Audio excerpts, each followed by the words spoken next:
उस नबी को पकड़ो और कुनबे में डाल दो। अल्लाह को छोड़ इस दरख्त की इबादत शुरू करो, क्योंकि यही हमारा खुदा है, क्योंकि ये दरख्त ही हमें रज़्क़ देता है।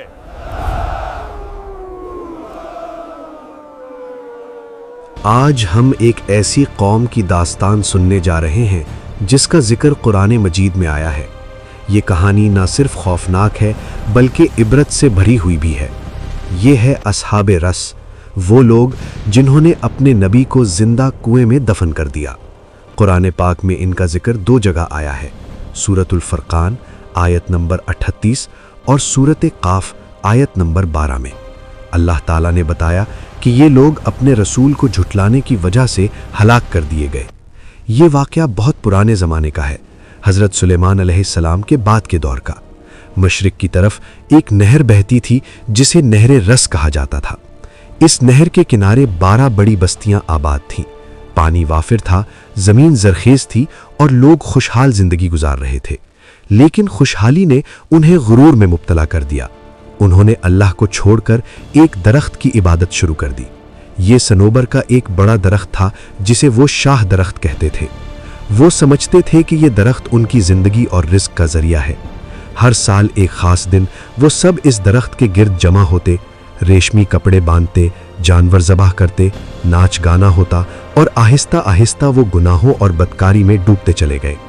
अल्लाह ताला ने उनकी हिदायत के लिए एक नबी भेजा। रिवायात में उनका नाम हज़रत हंज़ला बिन सफ़वान अलैहिस्सलाम बताया जाता है। उन्होंने अपनी कौम को समझाया, ऐ मेरी कौम, इस दरख्त को मत पूजो, ये भी अल्लाह की मखलूक है। सिर्फ एक अल्लाह की इबादत करो, वही तुम्हारा रब है। लेकिन कौम ने इनकार कर दिया। उन्होंने कहा, हम तो वही करेंगे जो हमारे बाप दादा करते आए हैं। नबी अलैहिस्सलाम दावत देते रहे, मगर कौम ने उन पर जुल्म शुरू कर दिया, उन्हें धमकियां दी और आखिरकार उन्हें ख़त्म करने का फैसला कर लिया। एक दिन जब नबी अलैहिस्सलाम तन्हा थे, कौम के सरदारों ने उन्हें पकड़ लिया।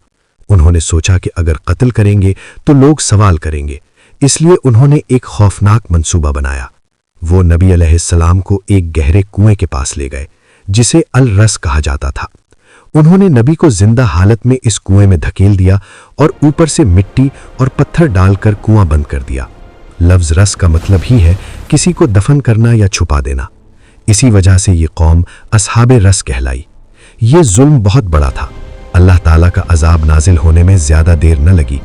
एक दिन वही कौम जश्न मना रही थी। दरख्त के गिर्द नाच गाना हो रहा था।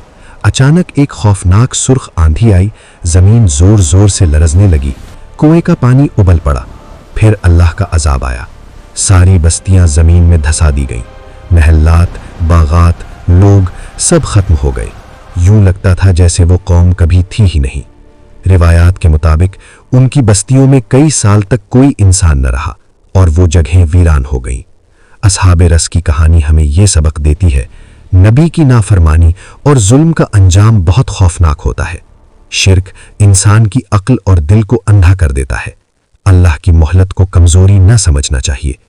आज भी हमें सोचना चाहिए, क्या हम अल्लाह की बात मान रहे हैं या दुनिया की चीज़ों में खो गए हैं। अल्लाह हमें हिदायत दे, शिर्क और जुल्म से बचाए। आमीन।